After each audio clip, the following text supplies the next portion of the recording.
Good evening students. तो फिर से मैं आपका ज्ञानदीप सर आपके साथ हूँ। तो चलिए आज फिर से हम चैप्टर 5 जो measurement of length and motion है, इसका जो और भी जो एक्स्ट्रा जो भी टॉपिक्स बचे हैं हम उसको पढ़ लेते हैं और उसको अच्छे से डिस्कस करेंगे, ठीक है, और आगे बढ़ेंगे। तो चलिए, हमने लास्ट क्लास मैं एक बार जस्ट थोरोली रिपीट कर देता हूँ कि हमने लास्ट क्लास क्या क्या पढ़ा था। तो हमने लास्ट क्लास पढ़ा था आयरन रॉड के बारे में, जिससे हम मेज़र करते हैं, ठीक है। मेटल का एक रॉड होता है, उससे हम बहुत कुछ मेज़र करते हैं, ठीक है। उसके बाद फ्लेक्सिबल मेजरिंग टेप रहता है, उससे भी हम बहुत कुछ चीज़ अपना जो लेंथ है, ठीक है, उसको हम इससे मेज़र करते हैं। इसके बाद हमारा आ गया स्केल। तो स्केल एक प्रॉपर वे है जिससे हम आराम से किसी भी चीज़ को नाप सकते हैं, ठीक है। स्केल छोटे होते हैं, बड़े होते हैं। और इसके बाद हमने और क्या जाना था। अब हम जो लेंथ है, लेंथ के यूनिट्स के बारे में या उसके नंबर्स के बारे में हमें जानना है, ठीक है, वैल्यूज़ के बारे में जानना है। तो इस चैप्टर में हमने ये भी जाना था क्या होता है सेंटीमीटर, क्या होता है मीटर, क्या होता है मिलीमीटर। तो इन सब के बारे में हमने जाना था लास्ट क्लास। तो आज हम जो नया टॉपिक है वो अब हम देखेंगे कि नया टॉपिक में हमें क्या जानने को मिलेगा, ठीक है। तो चलिए आगे बढ़ते हैं। तो लास्ट क्लास हमने किलोमीटर के बारे में भी जाना था, फिर आपका मीटर के बारे में भी जाना था और सेंटीमीटर के बारे में भी जाना था। तो यहाँ पर आप एक बार हम रिवाइज कर लेते हैं। 1 किलोमीटर को हम कैसे उसको मेजर करेंगे, 1000 मीटर्स। 1 किलोमीटर को 1000 अगर आपका मीटर होगा तभी वो 1 किलोमीटर बताया जाएगा। 1 मीटर को 100 सेंटीमीटर, जैसे ही 100 सेंटीमीटर होगा उसको हम 1 मीटर बोलेंगे। और 1 सेंटीमीटर में 10 मिलीमीटर होगा तब उसको हम 1 सेंटीमीटर उसे समझेंगे। और उन चीज़ों को समझने के लिए आपके पास एक स्केल होना पड़ेगा। और स्केल में आप देख सकते हैं छोटे छोटे थिन लाइन बने हुए। इस लाइन को आप जब गिनेंगे, यहाँ पर देख सकते हैं, ये 0 आप पकड़ लीजिए, 0 से 1। इस 0 से 1 मैं एक बार इसको जूम करके बताना चाहता हूँ ताकि आप अच्छे से समझ सको। मैं इसको जूम और थोड़ा जूम कर देता हूँ।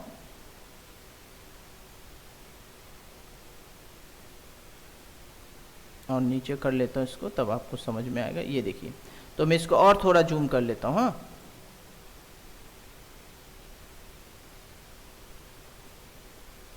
तो इस स्केल को देखिए, ये इस जगह को आप 0 समझिए, 0 से 1।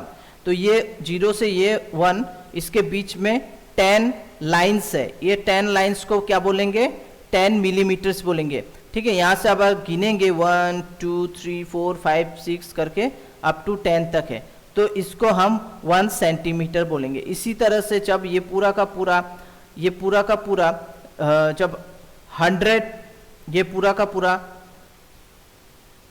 आपका 100 सेंटीमीटर हो जाएगा तब उसे हम 1 मीटर बोलेंगे, ठीक है। यहाँ पर सिर्फ 15 सेंटीमीटर तक ही है, तो ये और भी जाएगा, तब जाके इसको हम 100 सेंटीमीटर जब तक नहीं होगा तब तक हम इसे 1 मीटर नहीं बोल सकते, ठीक है।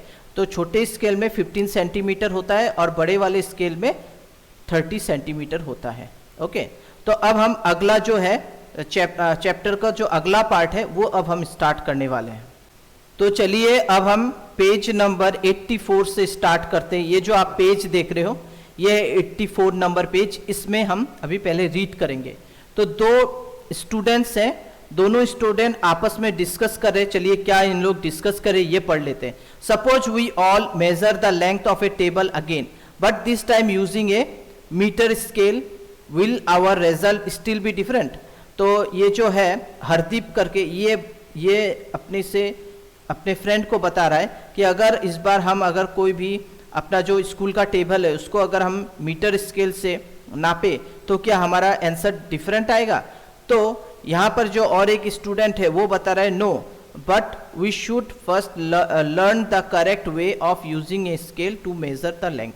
तो मेजर लेंथ, तो यहाँ क्या बता रहा है, बोल रहा है कि नहीं, हमारा सबका आंसर सेम आएगा, लेकिन हमें मेजरमेंट करने का तरीका मालूम होना चाहिए, तभी हमारा आंसर सही आएगा। तो चलो आगे चलते हैं, आगे बढ़ते हैं। 5.3 correct way of measuring length For measuring any length we need an appropriate scale. हमें एक appropriate scale की जरूरत पड़ेगी जिससे हम proper length निकाल सके. For example, if you want to measure the length of your pencil, you may use a 15 centimeter scale. अगर आप किसी पेंसिल का लेंथ निकालना चाहते हो तो आपको एक 15 सेंटीमीटर का स्केल की जरूरत पड़ेगी जिससे हम उस पेंसिल का लेंथ निकाल सकते हैं. Similarly if the height of a room is to be measured, एक रूम का अगर हाइट आपको मेजर करना है, you may use a metre scale और ए मेजरिंग टेप. तो फिर आपको क्या लेना पड़ेगा, एक मीटर स्केल लेना पड़ेगा या फिर आपको एक मेजरिंग टेप लेना पड़ेगा. You cannot directly measure the width of a tree or the size of your chest using a meter scale. आप डायरेक्टली किसी ट्री का साइज या आपका चेस्ट का ट्री का ग्रिड जो होता है उसे या फिर आपका जो चेस्ट का साइज वो आप मीटर स्केल से नहीं माप सकते. ठीक है. For such measurement flexible measuring tape की जरूरत पड़ती है. तो मतलब पेड़ का जो मोटाई है या आपका चेस्ट का जो साइज है उसको निकालने के लिए आपको फ्लेक्सिबल मेजरिंग टेप की जरूरत पड़ेगी. Such as a tailor tape is more suitable. तो टेलर के पास जो टेप होता है उससे ही हम इन चीज़ों को नाप सकते हैं. स्केल, मीटर स्केल से हम नहीं नाप पाएंगे क्योंकि वो एक लंबा सा चीज़ होता है, उससे प्रॉपर आंसर नहीं आएगा. While measuring A length we need to take care of some points. तो जब भी हम किसी चीज़ का मेजरमेंट लेंगे हमें कुछ चीज़ों का ध्यान रखना होता है. ठीक है. चलिए, what is the correct way to place the scale? Place the scale in contact with the object along its length as shown in figure 5.4. तो यहाँ पर देख सकते हो उस ऑब्जेक्ट, जिस ऑब्जेक्ट का आप लेंथ निकाल रहे हो उसके साथ उसका एक कांटेक्ट होना पड़ेगा जो कि हम यहाँ देख रहे हैं. करेक्ट एंड इनकरेक्ट दो तरह से बताया गया. तो अगर आपका स्केल स्ट्रेट होगा, मतलब आप जिस चीज़ का लेंथ निकालना है उसमें आपका स्केल या आपका जो भी आप इंस्ट्रूमेंट यूज कर रहे हो वो स्ट्रेट होना पड़ेगा, तब जाके वो प्रॉपर आंसर निकलेगा. आप गलत जगह से गलत नाप ले रहे हो या मेजर कर रहे हो वो गलत, वो नहीं आएगा, वो सही आंसर नहीं आएगा. Method of placing the scale, यही देखिए किस तरह से ये प्लेस किया गया है स्केल को. ठीक है. तो ये आपको समझना जरूरी है. अब हम नीचे चलते हैं. What is the correct position of the eyes while reading the scale? For example, if you are trying to measure the length of a pencil by aligning it with a scale. अगर आप pencil का size निकालना चाहते हैं तो उसको align करना जरूरी है. The position your eyes should be directly above the tip of the pencil. तो आपको क्या करना है, यहाँ पर एग्जाम्पल दिया हुआ, ये जो टिप है और यहाँ पर आप देख सकते हो इस जीरो से लेके ये टिप तक आपको पूरा का पूरा मेज़र करना होगा. ठीक है. तो इस पॉइंट को आपको मेज़र करके इसका लेंथ निकालना है. तो वही बोला है इस जगह में. तो पोजीशन आपका सही होना पड़ेगा. ओके, चलिए आगे. How to measure the length if the end of the scale are broken? अगर आपका end of the scale broken हो जाता है तो आप कैसे निकालोगे? तो उससे भी कोई प्रॉब्लम नहीं है. अगर आपका स्केल कहीं से टूट गया, थोड़ा सा उसका पार्ट नहीं है आपके पास, तभी भी आप अपने हिसाब से अपने दिमाग लगाकर आप उसका आंसर निकाल सकते हो. वो कैसे? Find the end of the scale are broken, जहां से वो टूटा हुआ है. ठीक है, उसे. और the zero marking is not clear, और जीरो मार्किंग अगर वहां पर क्लियर नहीं है, ठीक है, not clear, it can still be use for measurement, तभी भी वो हम मेजरमेंट के लिए यूज कर सकते हैं. With such a scale use any other full mark of the scale. अब अलग साइड का जो फुल मार्क है, ठीक है, use any other full mark. तो बोला है कि अदर साइड में तो होगा उसका, जैसे 1.0 है दिया हुआ है, यहाँ पर आप देख सकते हो, यहाँ पर तो जीरो वाला ऑप्शन हट गया, मतलब नहीं है क्योंकि ये टूट गया स्केल. तो 1 से हम अब क्या करेंगे, इसको मेजर करेंगे. तो यहाँ क्या बोला है, then you must subtract the reading of this mark from the reading at the other end. For example, in the figure 5.6 the reading at one end is 1.0 and the and at the other end it is 10.4 centimetre. तो यहाँ से यहाँ तक इसका 10.4 centimetre निकल रहा है। अब हमें इसका एग्जैक्ट लेंथ निकालना है, तो हम क्या करेंगे, एट द अदर एंड 10.4, तो हम क्या करेंगे, therefore the length of the object is 10.4, यहाँ से यहाँ तक तो 10.4, उससे आपको बस माइनस करना है 1.0 centimetre.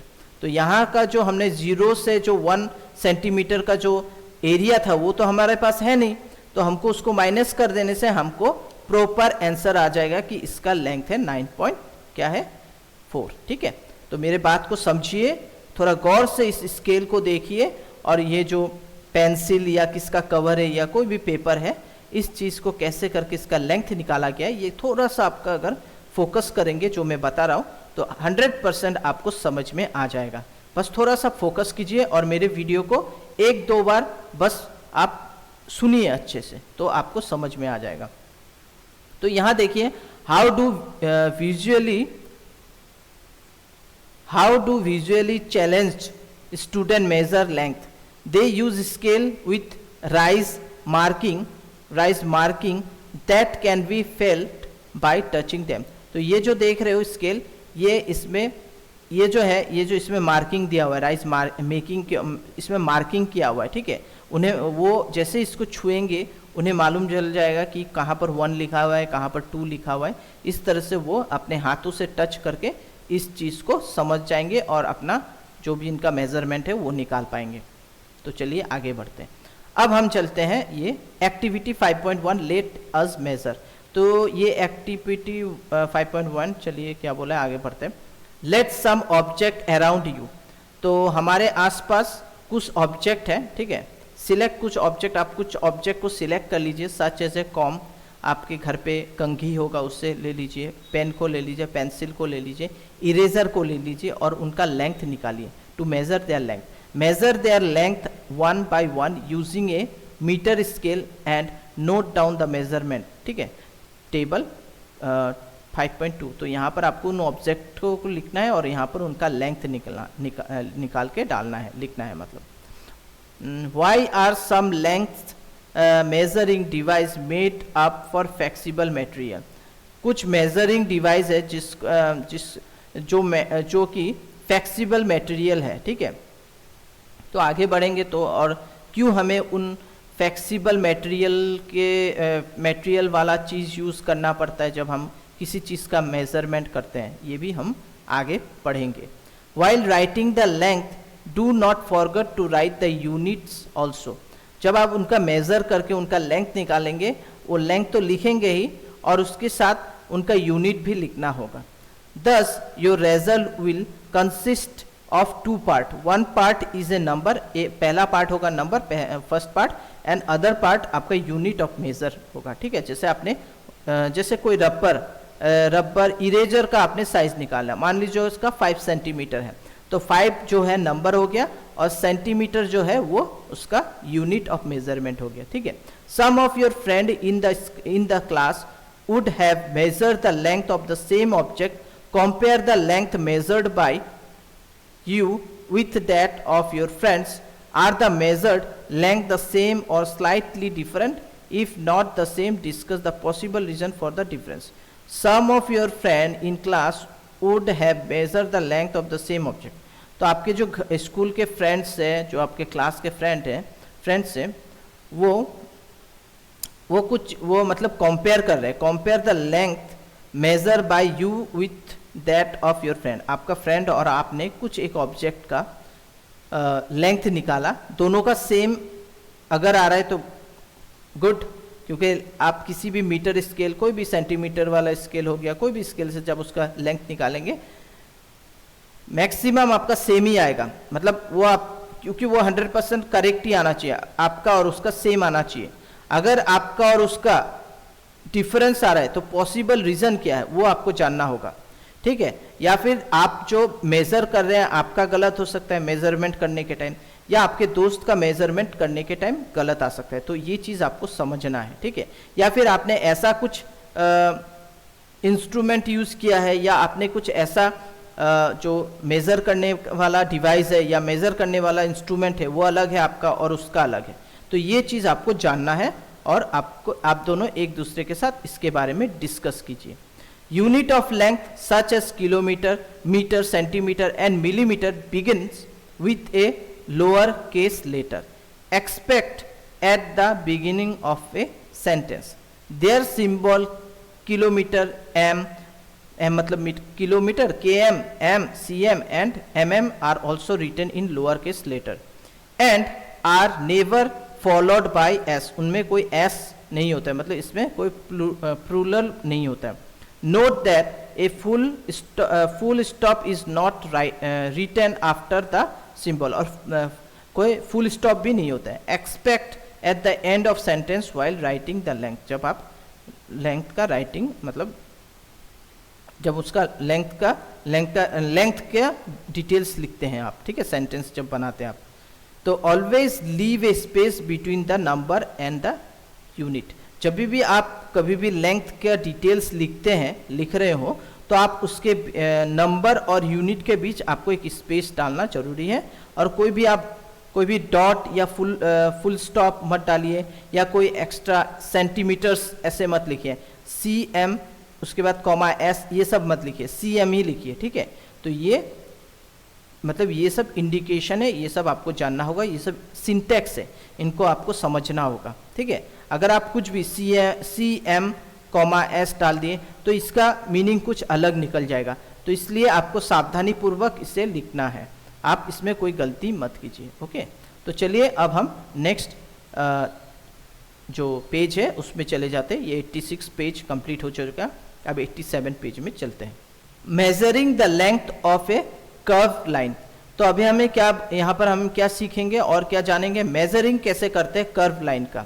Anish and his parent fixed electric string light on the arches of the veranda of their house as shown in figure 5.7 for a celebration at home।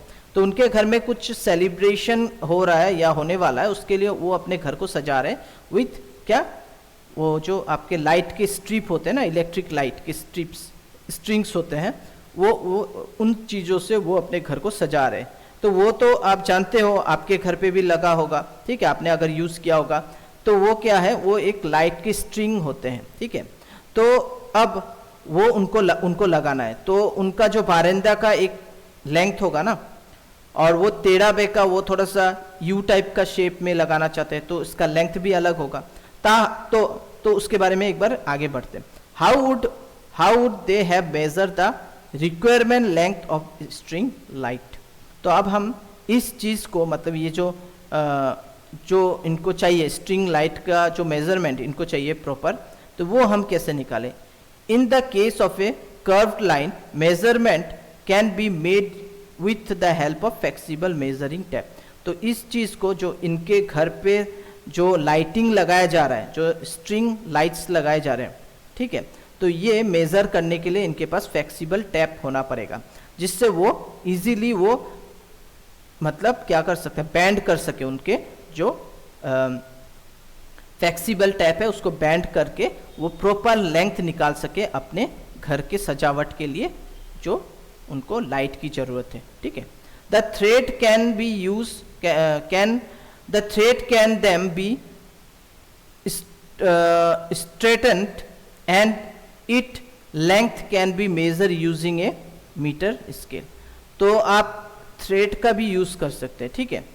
the thread can then be straightened and its length can be measured using a meter scale। तो आप जो कोई सुतली ले लिया, कोई रस्सी ले लिया, उसके वो लेकर, और आप क्या कर सकते हैं, आपके पास जो मीटर स्केल है उसके हेल्प से आप हिसाब निकाल सकते हैं, लेंथ निकाल सकते हैं, ठीक है, आपके बारंदे का, और उसके बाद आप लाइटिंग लगा सकते हो। तो यहाँ आप देख सकते हो measuring the length of A curve line. ये कर्व लाइन का किस तरह से रस्सी के द्वारा या कोई भी एक मेजरिंग फ्लेक्सिबल मेजरिंग टेप के द्वारा आंसर या फिर उसका साइज निकाला जा रहा है।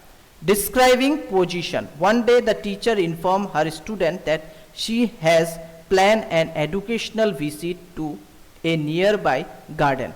तो एक दिन क्या हुआ, टीचर इन्फॉर्म किया अपने स्टूडेंट्स को, शी हैज़ प्लान, मतलब उन्होंने एक प्लान किया कि एक एजुकेशनल विजिट करेंगे गार्डन में।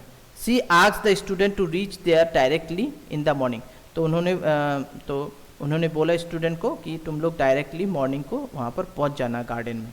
Deepa and her friend start discussing whether the garden would be closer than their school और फार्दर। तो यहाँ पर बोला है दीपा ने अपने फ्रेंड के साथ डिस्कस किया कि यहाँ से गार्डन ज़्यादा पास होगा या स्कूल दूर होगा, या मतलब ये डिस्कस करे या स्कूल ज़्यादा दूर हो जाएगा या स्कूल पास हो जाएगा। तो ऐसे ही ये अपने अंदर ही दोनों डिस्कस करें।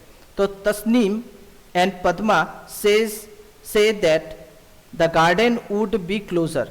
तो तस्नीम और पद्मा बोल रहे हैं कि गार्डन क्लोजर है, मतलब पास में।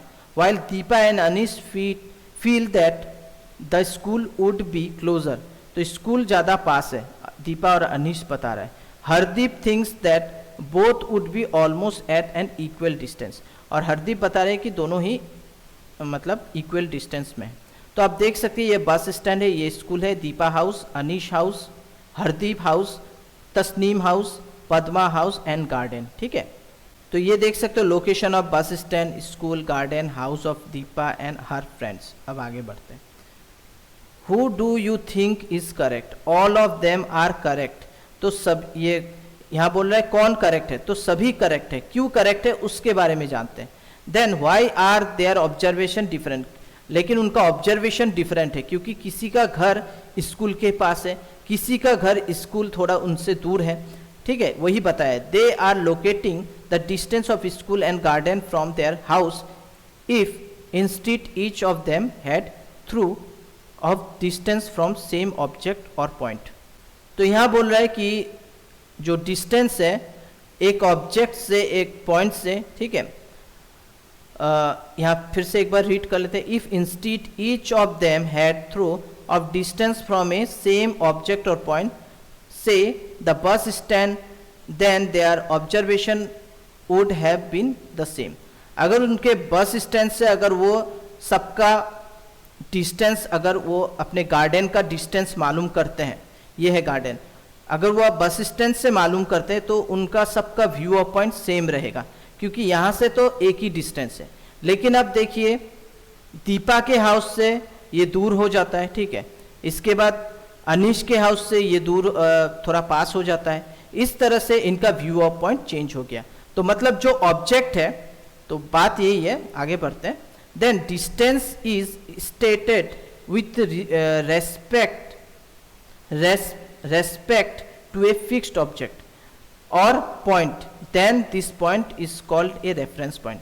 तो यहाँ क्या बोला है? When distance is state with respect to a fixed object, तो हमारा जो डिस्टेंस वो फिक्स्ड ऑब्जेक्ट होना पड़ेगा या पॉइंट होना पड़ेगा, तब जाकर उसको हम रेफरेंस पॉइंट मान सकते हैं। तो हमारा गार्डन जो है वो एक फिक्स पॉइंट आप बता सकते हो, ठीक है। तो इसीलिए हम अपने हिसाब से इसको एक रेफरेंस पॉइंट मान लेंगे। A few days later Hardeep tells her friend exactly let us all go to the playground, the sports teacher wants us to help her to draw line with चूना पाउडर, लाइमस्टोन पाउडर होते हैं, ठीक है, चूना powder आप लोगों को मालूम होगा, for making the kabaddi court for the sports day. Padma, we will need a longer measurement tape, let us take it for the sport room. तो उन्होंने एक मेजरमेंट टेप ले आया और कबड्डी का जो कोर्ट है वो बना रहे हैं, वहाँ पर उनको जो चूना पत्थर या लाइमस्टोन का जो पाउडर है, जो पाउडर होता है चूना पाउडर, उनसे वो अपना कोर्ट बनाएंगे, ठीक है। Deepa, let us find decide the point on the ground from which we will measure the distance at start drawing the line, let us call this our reference point। तो यहाँ आप देख सकते हो इस पॉइंट को इन्होंने रेफरेंस पॉइंट बनाया और यहाँ से वो सब का डिस्टेंस निकाल रहे हैं, सब का डिस्टेंस निकाल के वो अपना प्रॉपर जो कबड्डी कोर्ट है वो बना रहे हैं, ठीक है। तो इस तरह से हम ये देख सकते हो drawing line for kabaddi court. चलिए, after a few days Padma was travelling by bus to visit her grand parents in Delhi. She was eager to reach Delhi and was reading the kilometre stone. तो जब आप कहीं पर ट्रेवल करने जाते हो हाई रोड में, देखना आपको क्या मिलेगा, किलोमीटर स्टोन मिलेगा और वहाँ पर आपको डिस्टेंस दिया रहेगा। मतलब आप मान लीजिए यहाँ से दिल्ली जा रहे हैं या कहीं पर भी जा रहे हैं, जब आप जा रहे हैं आपका डेस्टिनेशन है दिल्ली, तो दिल्ली का जो किलोमीटर है वो वहाँ पर डिस्प्ले होता रहेगा कि अब 70 किलोमीटर है, अब और थोड़ा जाने के बाद आपको दिखेगा वो घट रहा है 60 किलोमीटर है। इस तरह से आपको ये मिलता रहेगा। Further on the next kilometre stone read Delhi is 60 kilometres, each kilometres stone indicate to her that she was getting closer to her grand parents house.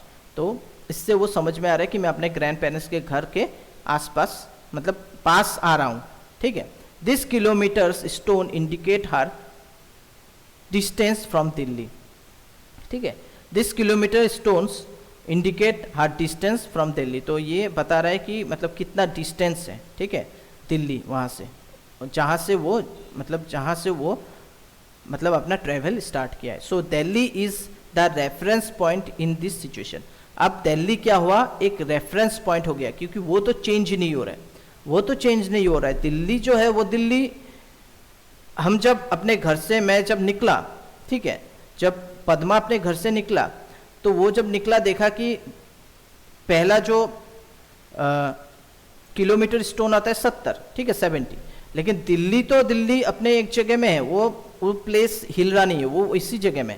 तो इस हिसाब से हमारा वो पॉइंट हो जाएगा, दिल्ली जो हो जाएगा वो रेफरेंस पॉइंट हो जाएगा, ठीक है, वही बता रहा है। तो ये देखिए दिल्ली 0, यहाँ पर देखिए, यहाँ से अगर आप कवर करोगे, मान लो यहाँ पर आप हो, पद्मा यहाँ पर है, वो जब बस से ट्रेवल करते आ रही है तो ये मूव हो रहा है, वो मूव होते होते आ रहा है, तो ये हमारा दिल्ली है, तो हमको यहाँ पर पहुँचना है, तो इसको हम रेफरेंस पॉइंट समझ लेंगे, क्योंकि यहाँ ये चीज़ नहीं हिल रहा है, ये पॉइंट नहीं हिल रहा है, ये दिल्ली का ये पॉइंट नहीं हिल रहा है, लेकिन हम जब जा रहे हैं तो हम क्या हो रहे, मूव होते होते होते होते हम पहुंच जा रहे हैं अपने डेस्टिनेशन पर। तो यही बोला है, position of kilometre stone with respect to Delhi as a reference point, आपको इसको समझना होगा। If the kilometre stone reads Delhi 70 kilometre as shown in figure 5.13, we can say that the position of Padma is 70 kilometers from Delhi.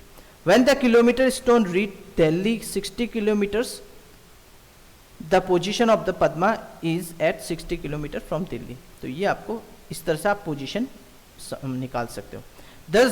Does this mean the position that the position of Padma with respect to the reference point is changing with time? When does the position of an object change with respect to reference point? Does it change when an object is moving? जब कोई object move होता है, ठीक है, तो हमारा position भी change होता है, ठीक है, टाइम के साथ, ठीक है। तो पद्मा क्या कर रहा है, अपने गाड़ी से या अपने कोई स्कूटर से वो दिल्ली की ओर जा रहा है, तो वो मूव हो रहा है। तो इससे क्या हो रहा है, जब वो ऑब्जेक्ट मूव हो रहा है तो हमारा जो क्या बोलते हैं, हम जब मूव हो रहे हैं तो इससे क्या हो रहा है, हमारा पोजीशन चेंज हो रहा है ना। पहले हमारा 70 डिस्टेंस था, 70 किलोमीटर, फिर 60 हो रहा है। तो यही इससे हम अपने पोजीशन चेंज हो रहा है जब हम मूव होते हैं, ठीक है, टाइम के साथ हम जब मूव हो रहे हैं तो इसके तो हमारा ये चेंज हो रहा है। तो इसी के बारे में और डिस्कस करेंगे, और जो हमारा नेक्स्ट है मूविंग थिंग्स है, इसके बारे में हम बात करेंगे। तो यहाँ पर मैं थोड़ा सा ये पढ़ लेता हूँ। तो चलिए अब हम 5.6 मूविंग थिंग्स के बारे में पढ़ते हैं। Activity 5.2 let us explore, look around and prepare a list of 5 object that are in motion and 5 object that are at rest. तो 5 चीज जो मूव हो रहा है, मोशन में है, और 5 चीज जो रेस्ट मतलब रुका हुआ है, इसको आपको रिकॉर्ड करना है 5.3 टेबल में। Think about how you decide whether an object was in motion और ए रेस्ट। आप कैसे डिसाइड करोगे कि ये मूव हो रहा है या रेस्ट में। Right your explanation and justification, और आपको उसके बारे में जस्टिफिकेशन भी डालना है, ठीक है। तो ये काउ जो है ये मतलब घास चढ़ रहा है इन द फील्ड, तो ये हम मूविंग ऑब्जेक्ट बोल सकते हैं, मोशन में चल रहा है ना ये।